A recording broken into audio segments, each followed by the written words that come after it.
सद्गुरू निसर्गोपचार केंद्राचे प्रमुख डॉक्टर गहिनीनाथ रितोंड सर आपला अल्प परिचय देतील. आदरणीय व्यासपीठ आणि येथे जमलेले निसर्गोपचार केंद्राचे प्रचार आणि प्रसारक, माझं नाव डॉक्टर गहिनीनाथ रितोंड. माझं सद्गुरू चिकित्सालय या नावानं रोपडे येथे निसर्गोपचार केंद्र आहे आणि मी गायीवर काम करतो. कारण साहेबांनी आता सांगितलं, डॉक्टरनी, गाई काय करते तर एक म्हण आहे, ज्याच्या दारामध्ये गाय त्याच्या घरामध्ये पांडुरंगाचे पाय. जो गाय सांभाळतो ना, मी स्वतः अनुभवलंय आणि बऱ्याच कुटुंबाला म्हणजे अनुभवलंय बऱ्याच कुटुंबांनी, त्याच्या घरामधला एकही व्यक्ती आजारी पडत नाही. काय आता कोरोना एवढी भयंकर रोग म्हणत होते, पण आपल्यासाठी ते काही नाही. कारण आमच्या संपर्कामध्ये जेवढे लोक आले त्या लोकांनी एकाही लोकांनी लस घेतली नाही. आणि ज्यावेळी कोरोना होता पंढरपूरच्या एरियामध्ये आमच्या 5,000 ते 5,500 लोक कुठलीही लस न घेता फक्त गोमूत्र आणि काही औषधी वनस्पती याच्यावर ज्याला ऑक्सिजन लावला होता ती सुद्धा लोक बाहेर त्या ऑक्सिजन लावलेल्या लोकांना बाहेर काढून आपल्या आयुर्वेदिक ट्रीटमेंट देऊन त्यातून ते आज व्यवस्थित आहेत. आणि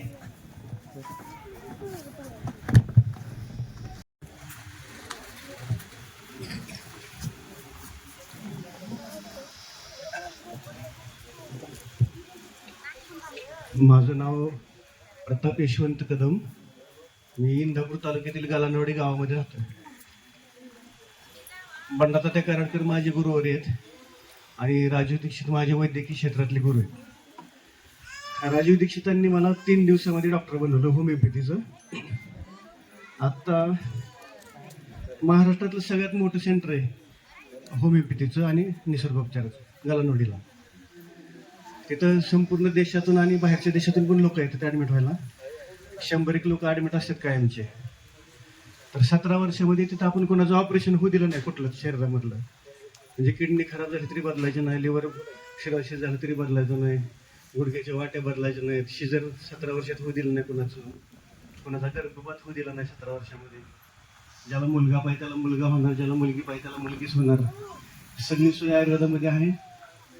ऑपरेशन कुठलंच करायला लागत नाही. आणि ज्यांना शिकायचं त्यांना आम्ही ते सगळं शिकवतो. म्हणजे मी जे क्रांती केली तेवढ्या ह्याच्यामध्ये होमिओपॅथीमध्ये माझ्याकडे आता पण 300-350 डॉक्टर शिकून गेलेत. पंचगव्यची पण बरीच मुलं शिकायला येतात. गोशाळा पण आहे. ह्या डॉक्टरांनी आता सांगितलं तसं ते सगळं अनुभवलं आम्ही. माझ्या 150च्या खोल्या सगळ्या शेणापासून सारवलेल्या आहेत निसर्गोपचार केंद्रातल्या. चुन्याच्या पण खोल्या आहेत, शेणाच्या आहेत, मातीच्या घर आहेत, ते बांबूचे बांबू हाऊस आहेत, कौलर आहेत. म्हणजे भारतामध्ये जेवढ्या प्रकारची घरं बांधतात ना ते सगळे घरं मी तिथं उभा केलेत मॉडेल. आणि कृषी पर्यटन केंद्र पण आहे असं यांच्यासारखं. बरंच चाललंय काय काम. आणि हे जे सहकारी सगळे मित्र आहेत त्यांच्याकडनं पण एकमेकाला देवाणघेवाण झाली पाहिजे. प्रत्येकाने काय कुठली कला लपवून ठेवू नका. माझं पण म्हणणं आहे की मी जेवढं शिकलोय आयुष्यामध्ये ते सगळं शिकवणार. आणि ज्यांना काय येते त्यांनी एकमेकांना सगळ्यांना शिकवा, तरच तुम्ही म्हणताय ते भाषणं खरी होतील. नाहीतर काय होणार आहे, प्रत्येक जण आपापलं काहीतरी कला लपवून ठेवतो. विचारायला गेलं तरी मग ते मला अवगत असंच आहे, ते फक्त उपचार करतानाच येतं ते सांगितलं तर मग काय उपयोग होणार नाही. लक्षात ठेवा, जे करतं ते सगळं शिकवा, एकमेकाला उघड करून टाका, तरच आपला भारत वाचणार आहे. कारण इथून पण आपल्याला दिसतंय आपल्याला काय चाललंय समाजामध्ये ते. तर त्या गोष्टीसाठी मी नक्की मदत करीन. कारण झाली माझं तशी परिस्थिती आता सध्या. तुमच्या गोशाळा असू द्या, काय चारा वगैरे द्यायचा असेल तर मी सगळ्यात मदत करतो. आणि माझ्या यूट्यूब चॅनलचं नाव आहे राजीव प्रताप आरोग्यधाम, म्हणजे ह्याचं निसर्गोपचार केंद्राचं. तुम्ही यूट्यूबला टाकून बघा, त्याच्यावरती सगळी माहिती मिळेल तुम्हाला. आणि माझा नंबर पण घ्या सगळ्यांनी. मी शक्यतो 99% तर घरगुती उपचार सांगतो लोकांना की तुम्ही घरच्या घरी बरं व्हा. मी तुम्हाला औषध सांगतो, घरातलं औषध. सर्पखुरीतली 48 मसाल्याचे पदार्थ आहेत त्यांनीच मी सगळे उपचार करतो. आणि त्यातून जर नाही बरं झालं तर मग शेवटचा पर्याय माझ्याकडे ॲडमिट व्हायला यायचं. मग 100% गॅरंटी. तर माझा नंबर आहे 70 68 29 29. पोरांनो पाठ झाला का नंबर? 7068292929. पाठ झाला ना? सोपा आहे. 70 68 29 29 29. नाव आहे प्रताप यशवंत कदम, गलांडवाडी, इंदापूर. माझा फोन 24 तास चालू असतो. कोणाला पण काय झालं तर बिनधास्त फोन करून विचारत जा. असं नाही म्हणायचं की रात्री 12-1 वाजले तर डॉक्टर झोपला असते आणि सकाळ बघतो, पण माणूस तरपडून मरायचा आहे. त्यामुळं कधी पण कोणाला काय त्रास झाला तरी बिनधास्त फोन करत जावा. मी घरगुती उपचार 100% तुम्हाला सांगेन. आणि सगळे डॉक्टर लोकांना पण सांगतो, तुम्ही पण चिकित्सा करत असताना म्हणजे मला काय अंकर नाही की मी सगळ्यापेक्षा जास्त मला येतं म्हणून, पण जे येतं ते मी नक्की सांगेन तुम्हाला काय असेल ते. ठीक आहे. रामकृष्ण हरी. राजीव प्रताप. राजीव प्रताप आरोग्यधाम. राजीव दीक्षितांचं राजीव नाव आहे, माझं प्रताप नाव आहे, त्याचं कॉम्बिनेशन केलं आहे मी. राजीव प्रताप आरोग्यधाम.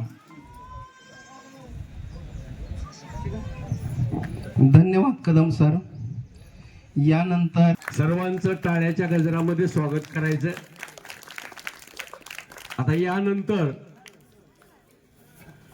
हा जो आपला विजन निमित्त घेतलेला पंचतत्व निसर्गोपचार केंद्राची खरी पार्श्वभूमी काय आहे आणि याची गरज काय आहे, हे थोडक्यामध्ये आपल्या निसर्गोपचार केंद्राचे फाउंडर आमच्या सर्वांचे लाडके नाना मास्तर यांनी 2 वाक्य या ठिकाणी सांगावी अशी मी त्यांना कळकळीची विनंती करतो.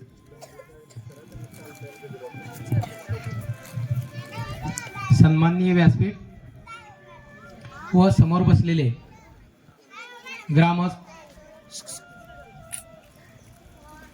आपण सर्व मानव जात म्हणजे एकाच परिवारातील एकाच निसर्गात राहणारी लोक आहेत. तर मी माझा परिचय सांगतो. मी शांतीलाल इंद्रजित घोलप. सध्या मी प्राथमिक शिक्षक म्हणून काम करतो, पण मी इलेक्ट्रिक, इलेक्ट्रॉनिक, न्यूमॅटिक, हायड्रोलिक 4ही सिस्टम पारंगत आहे आणि याच्या माध्यमातून मी देशभर भ्रमंती केलेला आणि माझ्या आयुष्यातील जेवढा बी माझा इन्कम आतापर्यंत झालेला आहे तो मी 80% रक्कम फिरण्यावारी आणि प्रयोगावरी जास्तीत जास्त म्हणजे नवीन नवीन प्रयोग करण्यामध्ये मी आयुष्य घालवलं. आणि मला या आयुष्यात सर्वात मोठा तोटा झाला असं मला वाटत होतं, पण माझे अंबाल्याचे एक मेंटॉर आहेत, टेक्निकल मेंटॉर विपिन सरीन. तर त्यांनी माझं मनोगत एक अर्धा तास ऐकून घेतल्यानंतर त्यांनी सांगितलं की तुमचा 1ही रुपया तोटा झालेला नाही. तर तुम्ही आतापर्यंत जेवढा तुमचा खर्च झालेला आहे ते तुम्ही शिक्षण घेण्या तुमचा खर्च झालेला आहे. आणि शिक्षण घेण्यासाठी खर्चच करावा लागतो, याच्यात काहीच वाद नाही. आणि असा पैसे खर्च करत तसेच वेगवेगळ्या ठिकाणी जाऊन मला एखादी गोष्ट आवडली आणि त्या मालकानं जरी परमिशन मला नाही दिली ते पाहण्याची, एखादा उद्योग असेल किंवा एखादं सेंटर असेल, तर मी कसल्याही परिस्थितीत त्यांची परवानगी घेऊन किंवा न घेता तो बघतो, असा एक माझा स्वभाव आहे. त्याच्यानंतर मी खरं तर टेक्निकल सायन्सचा माणूस आहे, पण जीवन जगत असताना असं वाटायला लागलं की नोकरी करतोय किंवा बाकीचे उद्योग करतोय, तर मग प्रत्येक उद्योगात किंवा नोकरीमध्ये वेळेचं बंधन, मग निसर्गानं जी आपल्याला मानवी देह दिलेला आहे आणि त्याची नैसर्गिक क्रिया एक या प्रकृतीने ठरवून दिलेली आहे, पण त्या ठरवून दिलेल्या नियमात आपण इथं बसलेले कोणीही बऱ्यापैकी 99.99% वागत नाही. आणि आपण निसर्गापासून दूर चाललोय, गोमातेपासून दूर चाललोय आणि त्याच्यामुळं आपल्याला सगळे रोग आहेत. पहिल्या आपल्या पिढीला 10-5च रोग होते, पण आता जवळजवळ 2000च्या वरती रोगाची नावं आहेत की ते डॉक्टरला सुद्धा ऍपवर जाऊन ते बघावे लागतात. तर एवढे रोग आहेत. तर ह्याचं एक साधं कारण आहे. याच्यापासून जर आपण दूर राहायचं असेल तर प्रत्येक कुटुंबात आपले देशी नस्लचे एक गोमाता आपल्या दारी पाहिजे आणि गोमूत्र आणि गाईचं शेण हे तुम्हाला 100 वर्षाच्या वरती तुमचं जीवन विना केमिकलची गोळी घेता आणि चिरफाड न करता ते तुम्ही जीवन तुमचं सफल बनवू शकता. एवढी त्या आपल्या गोमातेमध्ये ताकद आहे. आपली जन्म देणारी गोमाता आणि ही गोमाता आणि काळी आई म्हणजे जमीन तर आणि पाणी हवा आणि आकाश हे आणि अग्नी हे जी पंचतत्व आहे या पंचतत्वावरच आपलं शरीर उभं आहे आणि या पंचतत्वाचा वापर करून फक्त एवढ्याच 5 गोष्टीचा वापर करून तुमचं शरीर अगदी 1002% बरं होऊ शकतं. आणि एक म्हणजे चॅलेंजेबल म्हणजे जर एखाद्याला मोठे डिसीज झाल्या, कुणाला कॅन्सर झालाय किंवा कुणाचं किडनी ट्रान्सप्लांट वगैरे आहेत तर त्याला सुद्धा निसर्ग उपचारामध्ये कुठल्याही प्रकारची त्याला चिरफाड न करता तो व्यक्ती बरा होऊ शकतो. यात काही वाद नाही. पण आपण आपल्या खिशात पैसे आहेत म्हणलं की आपण केमिकलच्या डॉक्टरकडे जातो आणि ॲलोपॅथीच्या डॉक्टरकडे जातो आणि घाबरल्यामुळं आपण ते सर्व शरीराची चाळण करून घेतो आणि केमिकल जे की अतिशय हार्ड केमिकल तुमच्या शरीरात घेतलं जातं आणि आपलं जीवन संपवण्याच्या मार्गात लागतो आपण. तर एवढंच मी बोलेन की हे जे निसर्गोपचार केंद्र आहे हे बऱ्याचशा ठेसा खाऊन एक बरेचसे उद्योग मी पाहिले आणि त्याच्यातून मला प्रवासात हे एकदम माझ्या मनाला पटलं की समजा उद्योग केला, नोकरी केली तर तुझ्या जीवासाठी काय आहे. तर ह्याचं उत्तर माझ्याकडे नव्हतं म्हणून ताई ह्या विषयाकडे मी वळलो खास. तर हा विषय सगळ्यासाठीच गरीब असो श्रीमंत असो ही प्रकृती सगळ्यासाठी सारखा नियम घेऊन आलेली आहे. इथं काही मोठा श्रीमंत काहीच नाही.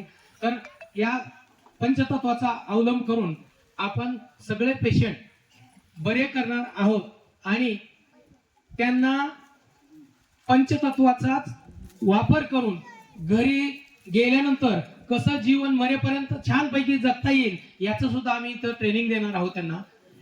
एवढे 2 शब्द बोलून मी माझे 2 शब्द संपवतो. जय हिंद, जय महाराष्ट्र.